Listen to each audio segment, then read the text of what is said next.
Okay, so we're going to go ahead and get started. First of all, thank you for being here. Such a nice turnout. Thank you. I'm excited. Welcome to Nutrition Cafe, healthy bites for busy families. Bites as in small nuggets of educational information in the areas of health and nutrition. This isn't intended to be an in-depth course, but it will provide you with easy to try everyday tips. My name is Karina Moore. I'm the Health and Human Sciences educator for Purdue Extension in Orange County. And I cover educational topics in food, family, finances, and health. So I deal a lot with as early as prenatal education all the way to 103. So that's what I love about my job, is that it really gets to go across the lifespan there, which keeps everything interesting. But one of my favorite areas to work in is early childhood and with parents. So I'm thrilled to be doing this with you guys today. Again, thank you for being here. One thing that you all have in common is that you have clearly at least one preschooler and one preschooler whom you have to try to get some healthy food into daily. Today we're going to discuss that in addition to a few other topics.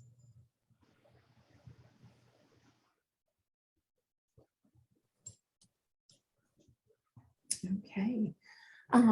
So before we talk about nutrition specifically, I'm going to discuss a few other components that help to set the stage at home. The first is about eating together as a family and defining the family table. So basically, the family table is about coming together to prepare and share the meal while getting through some meaningful conversation. Granted, depending on what age everyone is at the table, that conversation is going to look different. What the family table is not about is it's not about having a picture perfect table setting. It's not about fearing the food police. It's not about preparing expensive, complicated meals. Your main goal is to strive for social emotional connection with everyone at the table. So I think everyone would like to have dinners more often where most of the household is able to come together, but there are challenges, and sometimes that makes it hard to make that happen. It can be the school schedule, it can be your work schedule, it can be your own school schedule, or doing continuing education if you've gone back to college and you still have young ones in school. It can be sports schedules, any other type of lessons that happen.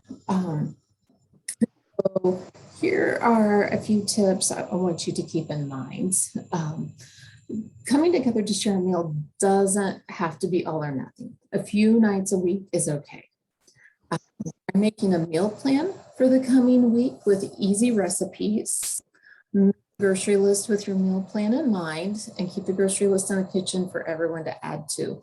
You'll see a couple of possible meal planner templates here. Those are in your electronic packet that I think have been emailed to you or will be emailed to you. I like the weekly meal plan with the grocery list option next to it, so that when you're thinking about that, you'll be like, oh yeah, I'd like to have that. But then like right then and there, you're like, okay, if I'm going to fix that, I absolutely need to have XYZ on hand. I'm going to make a note of that, put that on the grocery list for the week. And then it's really easy just to snip that off with a pair of scissors on the side when you get ready to go to the grocery store to get those items. And also plan to keep the dinner simple. Was it less than 30 minutes to prep or cook? And keep the side dishes simple as well. Tossed salads are great. Also, steam a bag of frozen veggies. Still, even if they're not fresh, they still pack a lot of nutrients in there. And I'm all about the bags of frozen veggies. I'm like the vegetable queen here. So nothing wrong with those at all. It's quick, it's easy, it's still nutritious. Okay, so then where are you going to start? You have to choose a meal if you're going to come together at the table.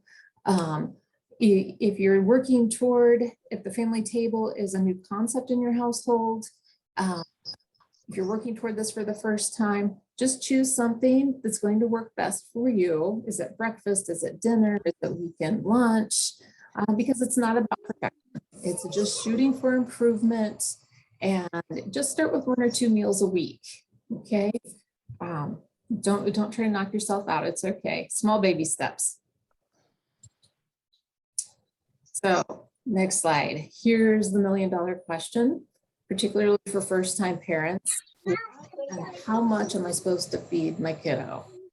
Be quiet. So first of all, take it easy on yourself. We can't know everything all at once or all of the time. And maybe what I think I remembered last week, I don't remember this week because there's just too many important things to remember, and taking care of kids requires a lot of brain power sometimes. So again, take it easy on yourself. We have another handout that's also in your electronic packet that has the food categories broken down into fruits and vegetables, grain, dairy, protein. And in each of those sections, it should how much your child should have each day. And then it gives you examples of what that is. So a half cup serving, clearly when you look at a banana, you're like, is this half a cup? Is this 1/4 of a cup? So approximately half a banana is equal to half a cup. Approximately 5 to 6 broccoli florets, half a cup. So I liked this visual because that's something that even myself, as sharing this information and teaching it, I sometimes forget what that actual amount looks like. If you're able to, I would suggest like putting that out, sticking it on the fridge, and being like, this is how much this is. So I can get this resource from Excuse me. research.org. I just included the one for 3 to 4-year-olds here. They do have for younger and older, if you have children in other age ranges, that's set up the same way for you to see what those. If everyone is able to mute themselves, that would be helpful so that everyone can hear equally. Thank you. So when you're trying to feed your kid and trying to get some new stuff in there, do try to pull from at least 2 areas for the sake of writing down. Do a fruit and a protein and a grain. Okay, so also I want you to remember that preschoolers have a metabolism that burns calories quickly, but their digestive system is small, thus the need for small but frequent food opportunities. And some parents are a little uncertain about providing snacks. Rest assured, snacks are perfectly fine for that small digestive system of your little one who's just honestly constantly burning energy and is in need of refueling. So frequent meals with those snacks included in between is really, really helpful.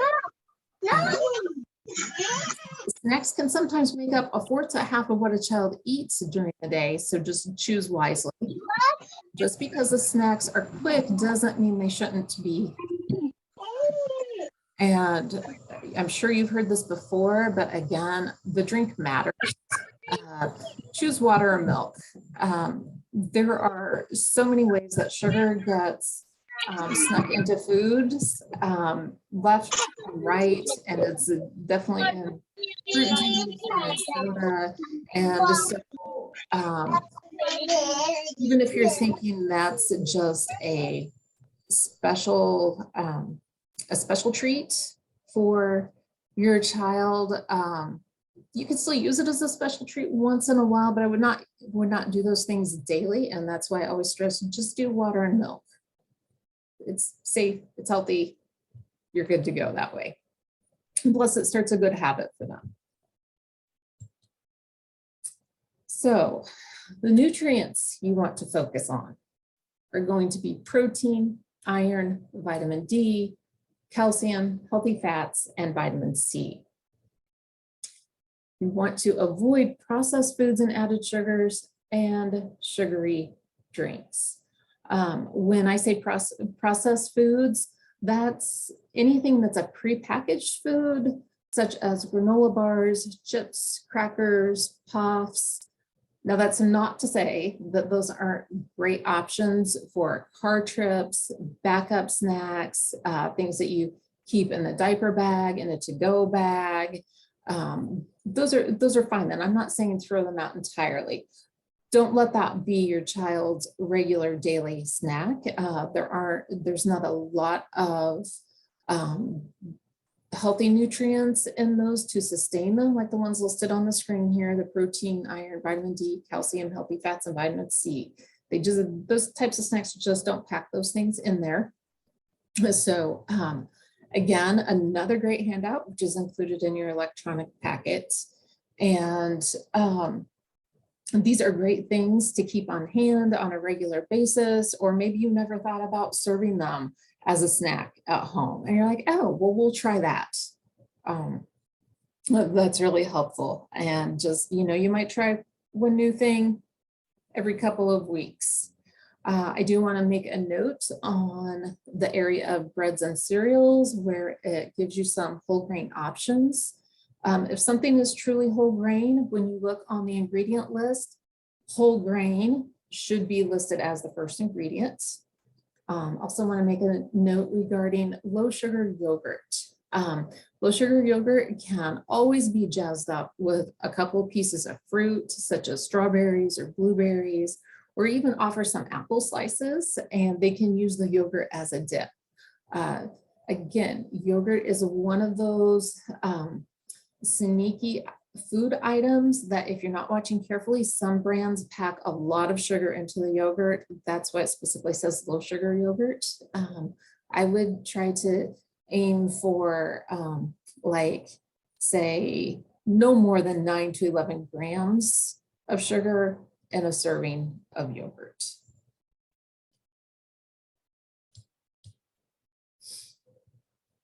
Okay. Other tips to help with snacks. Allow kids to have likes and dislikes. It's not going to help to force feed anyone. I don't think anyone's had much success with that. Do give choices.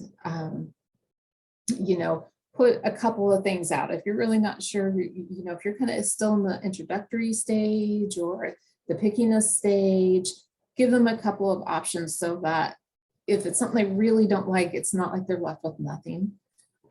Keep the servings on a small scale. Remember a few slides ago when we saw the amounts of food and what a quote serving size actually looks like.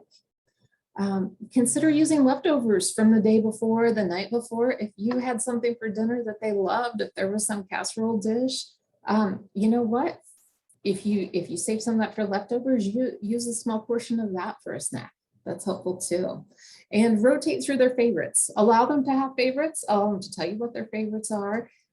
Keep that in the rotation.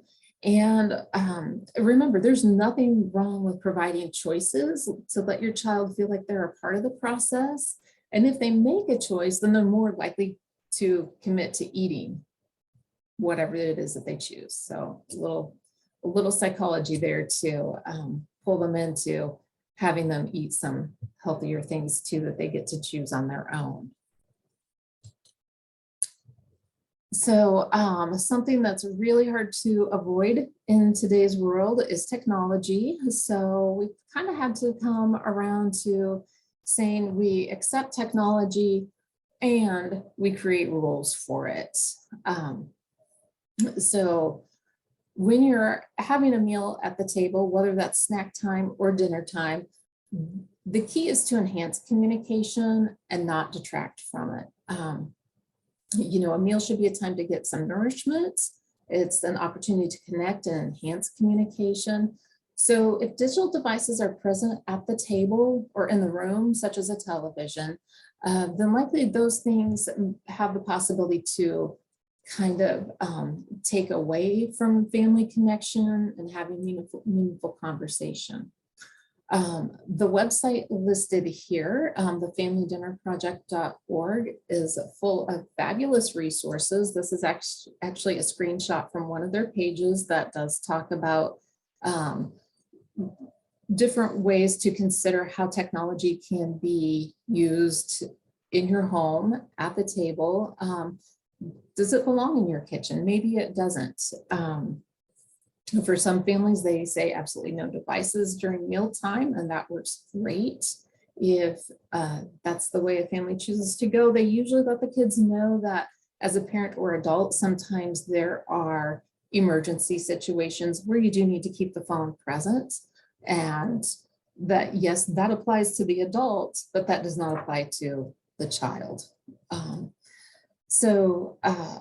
You know, some of your decisions surrounding devices may be very age dependent, and that's appropriate because what's appropriate for a 5-year-old may not be the same as what you consider appropriate for a 15-year-old.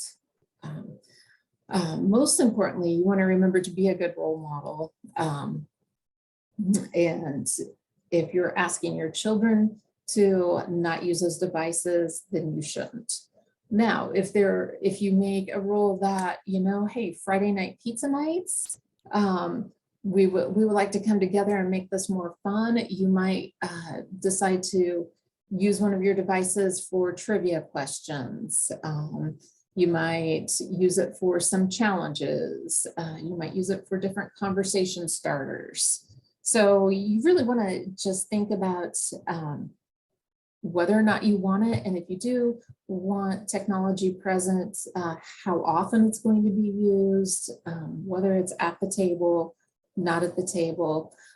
This website, again, the familydinnerproject.org, also has some quote contracts available that are kind of geared. They're broken into age stages, so that there is a difference in how the technology is used, and an agreement is made that things will go this way and this way, but not this way. So that's kind of another good resource to have on hand. Okay. Also in your packet, there's a foodhero.org newsletter, and I just took a couple of screenshots off of it to talk about here. And this one was all about potatoes, and it goes from describing the types of potatoes and highlighting their nutritional values, such as vitamin C and potassium, and explaining how to shop for the perfect potatoes and recipes, and also how to have your kiddos help in the kitchen. So just kind of a variety of things there. And the reason I chose to share this newsletter with you, which focuses on potatoes, is because I kind of associate potatoes as a comfort food, and January being a colder winter month, we're past the holidays and everything, it seems like a good time for foods like soups and mashed potatoes, baked potatoes, all those yummy comfort foods. But it also helps if we have some different ideas of what we can do with them, and also ways to have your kids help you in the kitchen with those exact items. So that's something that I can share out with you guys every month if you like. There is also an additional newsletter, which I did not have a screenshot of, in your packet, called Color Me Healthy. Looks like this. And that one talks about, again, eating together as a family, and a little bit of information on there about snacks again. There's always a recipe called Kids Kitchen in there, which is a recipe that's meant for your kids to be able to help you with. And then there's another recipe on there that's always under Food for Families on the Go, which is a quick and easy recipe. It's not intended for your kiddos to necessarily help you with, unless maybe you have some older kids in your family as well. That would make sense. So And again, I promised this to be a quick session because we are very busy. I do want to remind you that if you attended today, and I'm sorry, I have not been able to keep an eye on the chat box. I do want to remind you that Lost River Market will be providing snack packs to each family who attended, a gift card. I believe maybe you have some other stuff also that an opportunity, I think, for another gift card, if I saw your flyer correctly. I can't remember what it was. If there is someone here who wants to speak to that, if you have information to share with the families, need to share with the families at this time. Hi, this is Chris Matthews, and I work with the case managers. And yeah, we're going to put everybody's name in for another drawing for a $50 JC card. So it can be used at JC or Ruler. So we're glad to see such a great turnout.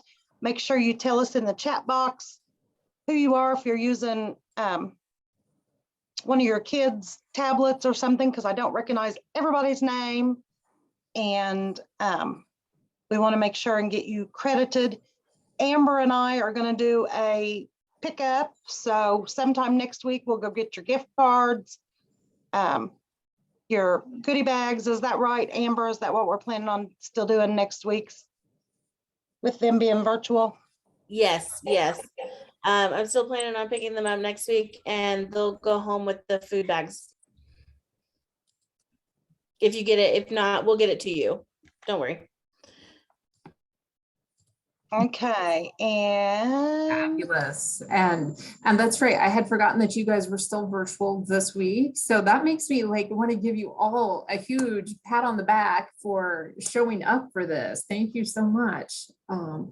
I am going to drop a survey link. It is so super quick in the chat box. If you want to quickly fill that out, it's all electronic. The first thing you have to do is just confirm that you're 18 or older, and then it will give you an arrow at the bottom to proceed to the next page. And I'm sorry, Chris, did you have something else to share? nope, I just saw that the one that I wasn't sure who it was, I thought I had a sneaking suspicion, and it's a grandma, so I do recognize the name now. So did you introduce Amber at the beginning of this? I did not. Okay, Amber Richards is our nutrition person. She supervises all the cooks, the menus, all the good stuff your kids get. She advocates for those once a month birthday cakes so the kids get to celebrate their birthdays. So she lets us slide every now and then. But she works really, really hard to make sure your kiddos get what they need, get what they like. And she set up this workshop for us. And Amber, just a big thank you from me and my family services team for reaching out to Karina and Karina doing this for us. Yes, Thank you. Thank you, Amber. It's nice to see you. And yes, thank you for making this happen. I'm so excited to deliver this information. And also, give me feedback too in the chat box if you would like to see more of these in the future. If you'd like, I mean, I'm more than willing to continue to provide nutrition and other healthy habits, if that's what you guys want to see. If you need other sessions on different types of things, I'm willing to do that. And also, if you follow Purdue Extension Orange County on Facebook, you can also see other happenings in the community, other workshops. I did include a flyer in the electronic packet for a 4-week class that's coming up soon in February for healthy habits at home for the entire family. So that might be something that your families are interested in as well. Thank you so much. This was fantastic. And I just want to tell everybody, we'll get those resources out to you once I get back in the office and get everything organized. We'll get them to you.